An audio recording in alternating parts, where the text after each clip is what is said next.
Hello friend, Kurnool జిల్లా ఎమ్మగనూరు తాలూకా అలాగే ఇక్కడ నివసిస్తున్న కాపురులను అందరూ అడిగి తెలుసుకోవాలి. అందరూ పనులు లేక ఇక్కడ చేన్లు ఎండిపోయినవి.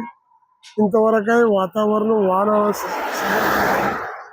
ఇక్కడ వలసలు పోతుంటారు. మంత్రులు ఎక్కడో నిలబడతారు.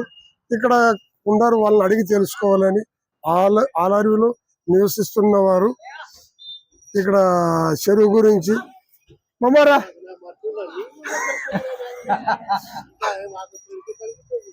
అంత గురించి చెప్తాయా? ఏం చెప్పాలి సార్, మాకి వర్షాలు లేక ప్రభుత్వం వచ్చినా లేదు, యా ప్రభుత్వం వచ్చినా మా బతుకులు ఇంత వర్షాలు లేవు, పంటలు లేవు,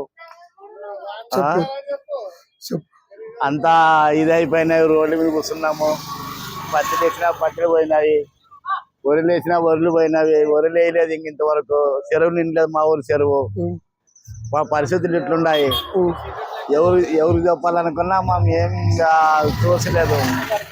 ఎవరు పట్టించుకుంటారు? ఎవరు చెప్పలేదు. ఎవరు చెప్తా పట్టింపులు లేవు. మాకి టీడీపీ వచ్చినా పట్టింపులు లేవు. అన్ని ఇది చేసినా మాకు పట్టింపులు లేవు. ఎవరు నాయకులు మాకు కనిపించలేదు. చెరువు నింపలేదు ఇంతవరకు. వరి వాళ్ళు ఇంతవరకు వరిమలు లేవు. నాట్లు వేసేది ఎప్పుడో అయిపోవాల్సి ఉండే. ఇట్లుంది సార్ మాది పరిస్థితి. ఎవరు చెప్పుకోవాలా? ఇప్పుడు టీడీపీ నాయకులు చెప్పాలి, గెలుచుకునే వాళ్ళకి. గెలుచుకుంటారు, ఇంట్లో చదువుకుంటారు సార్. మేము ఎవరు చెప్పాలా? మా పరిస్థితులు అర్థం కావడం లేదు. ఇంక ఇట్లుంది మా పరిస్థితి. వర్షాలు వస్తా అంటే వర్షాలు లేవు. ఒక ఈడ పడితే ఆడబడదు, ఆడబడితే ఈడబడదు. ఇట్లుంది మా పరిస్థితులు. ఆడ పెద్ద మనిషి నాయకుడు కూర్చున్నాడు, ఆయన మాకు పట్టింపులు లేదు. ఇక్కడ ప్రజాస్వామ్య టీడీపీ నాయకుడు ఊరి గురించి పట్టించుకోవాలి కదా. అంటే కూడా ఊరికి పెద్ద మంచి ఉన్నట్ల టీడీపీ నాయకుడు అంటే ఆయనే ముందుంటాడు ప్రతి ఒక్క దాంట్లో. ఆయన పట్టించుకొని చెరువులో నీళ్ళు నింపని ఎమ్మెల్యేని పోయి అడగాలని మా కోరుతుంటాం మేము కూడా ఆయన్ని.